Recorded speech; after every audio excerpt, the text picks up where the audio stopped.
बहुत ही अच्छे आयोजन में जो कि हम स्वर्गीय लाला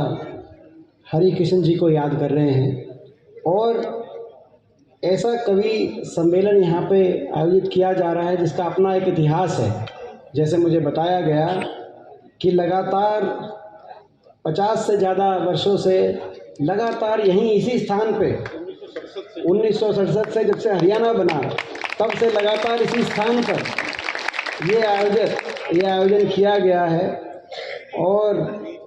बीच में कोरोना के वर्ष के अंदर एक वर्ष को छोड़ के लगातार ये आयोजन, तो मैं इस अवसर पे हमारे बीच में उपस्थित हमारे आदरणीय श्रीनिवास गुप्ता जी जो हमारे प्रेस संस्था के प्रधान हैं, हमारे भाई राजेश जून जी, संदीप राठी जी, रवि खत्री जी जो हमारी नगर परिषद के पूर्व चेयरमैन हैं, श्री लावत जी, अशोक मान जी, वेद प्रधान जी, हमारे वाइस चेयरमैन रहे और पार्षद विनोद जांगड़ा जी, अरुण खत्री जी, हमारे पार्षद विशाल गर्ग जी, अमरदीप बुरा जी, हमारे पार्षद सिकंदर जी, हमारे पार्षद कुलदीप राठी जी, मिंटू जी हमारे पार्षद, कुलदीप राठी जी पार्षद, सिकंदर जी हमारे पार्षद, युवराज जी पूर्व पार्षद, समुंदर जी पूर्व पार्षद, बलराज दलाल जी, अमित भोलू जी, हमारे हरिओम पवार जी, सुरेंद्र शर्मा जी, अरुण ज्ञानी जी, हमारे भाई अनिल जी, नीरजा जी, सुंदर कटारिया जी, मोनिका दुबे जी, अशोक मान जी, सभी पिता तुल्य मेरे बुजुर्ग नौजवान साथी मातृशक्ति, आज इस आयोजन के उपलक्ष्य में सबसे पहले मैं आप सबको जो आयोजन करता है उनको मैं अपनी तरफ से बहुत बहुत शुभकामनाएं, बहुत बहुत बधाई, बहुत बहुत धन्यवाद करता हूं कि ये इस तरीके का आयोजन जो लगातार जब से हरियाणा बना तब से लेकर आज तक ये आयोजन किया जा रहा है। लगातार हरियाणा दिवस की पूर्व संध्या पर ये आयोजन इस बात का प्रतीक है कि बहादुरगढ़ में आप लोग कितने जागरूक हो हरियाणा के प्रति, अपने देश के प्रति, अपने भारतवर्ष के प्रति। इससे बढ़िया कोई उदाहरण नहीं हो सकता। तो जो लोग इस आयोजन में या तो आयोजन करता है या फिर उसमें आज शामिल हुए हैं, सभी बधाई के पात्र। मैं अपनी तरफ से बहुत बहुत आपको बधाई देता हूँ, धन्यवाद करता हूँ, क्योंकि हम सब का एक कर्तव्य है कि हम अपने संस्कृति, सभ्यता, देश और प्रदेश के प्रति संस्कार हम अपनी अगली पीढ़ी को सौंप के जाएं। और उसमें इस तरह के आयोजनों का एक अपना अलग महत्व होता है और इस तरह के आयोजन से हम अपने देश के प्रति, अपने प्रदेश के प्रति, सभ्यता, संस्कृति, धर्म के प्रति अपने अगली पीढ़ी में हम संस्कारों को आगे दे सकते हैं, सौंप सकते हैं। ये बहुत महत्वपूर्ण बात है। इस मौके पर मैं अपनी ओर से लाला हरिकृष्ण जी को भी याद करता हूँ, उनको भी, उनके चरणों में भी आज हम नमन करते हैं। उनका और हमारे परिवार का मैं समझता हूँ 3-4 पीढ़ी का संबंध रहा, जैसा कि भी बता रहे थे परदादा जी के समय से, और उसके बाद दादाजी के साथ बहुत, मेरे स्वर्गीय दादाजी के साथ उनके बड़े अच्छे संबंध रहे,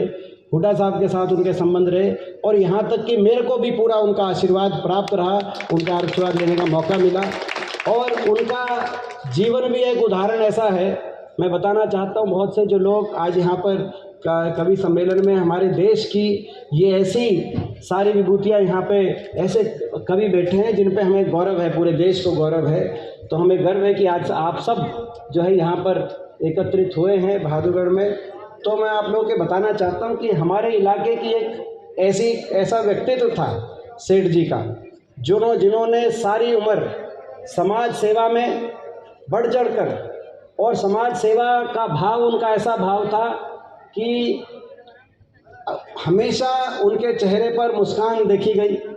हमेशा चेहरे पर मुस्कान देखी गई।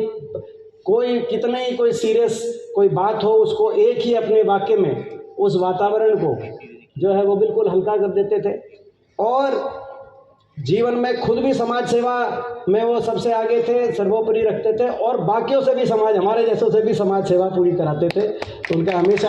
उनकी रुचि रहती थी। तो मैं आज उनको भी याद करता हूँ, उनको नमन करता हूँ। और अंत में हरियाणा दिवस की पूर्व संध्या पे ये कार्यक्रम हो रहा है, तो हम हरियाणा दिवस पे आज इस अवसर पे हरियाणा के प्रति भी हम सब जो है संकल्पित होते हैं कि हमारे प्रदेश को हम आगे लेके जाएंगे। दिल्ली की तरफ 3 तरफ बसा प्रदेश हरियाणा असीम संभावनाओं का प्रदेश, देश में विकास के रूप में सबसे विकसित विश्व स्तरीय विकास जिस प्रदेश में, ऐसे प्रदेश का उदाहरण बन सकता है, ऐसा हमारा प्रदेश। अभी बता रहे थे, सेठ जी ने इंट्रोडक्शन दी, तब सेठ जी ने इंट्रोडक्शन दी तो उन्होंने कहा कि दीपेंद्र जी आए हैं जिनके दादाजी ने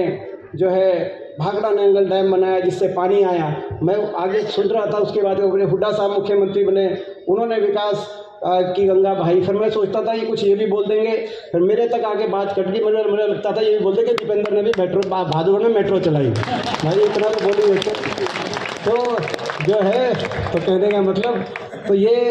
भादुगढ़ के मेट्रो, तो हम यही संकल्प लेते हैं कि एक हमारा प्रदेश विकास में, देश में सबसे आगे जाए, विकास का पहिया फिर एक बार हरियाणा में बेरोजगारी सबसे ज़्यादा ना हो, हरियाणा में सबसे ज़्यादा रोजगार सृजन हो, हरियाणा में अपराध नशा सबसे ज़्यादा ना हो, हरियाणा में सबसे ज़्यादा अमन चैन शांति खुशहाली हो, हरियाणा तरक्की करे, देश में बुलंदी पे पहुँचे, गरीब कल्याण की बात हो या किसान के सम्मान की बात हो या खिलाड़ियों को मान सम्मान देने की बात हो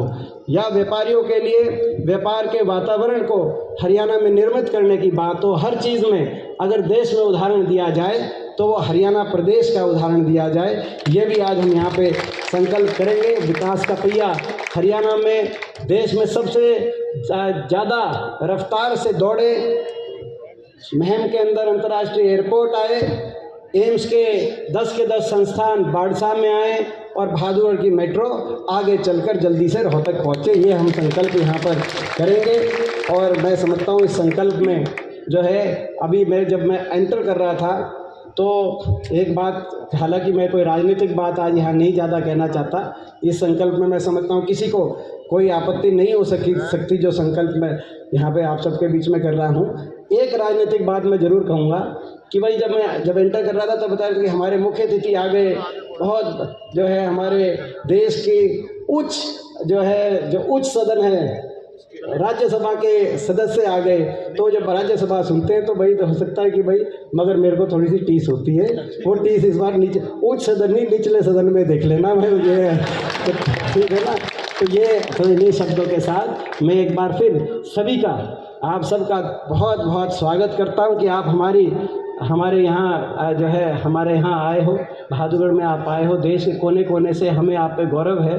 और आपसे हम बहुत कुछ यहाँ पर लेके जाएंगे। और सभी आयोजनकर्ताओं को अपनी तरफ से एक बार फिर बहुत बहुत शुभकामनाएं। जय हिंद, जय राम जी की और जय हरियाणा की।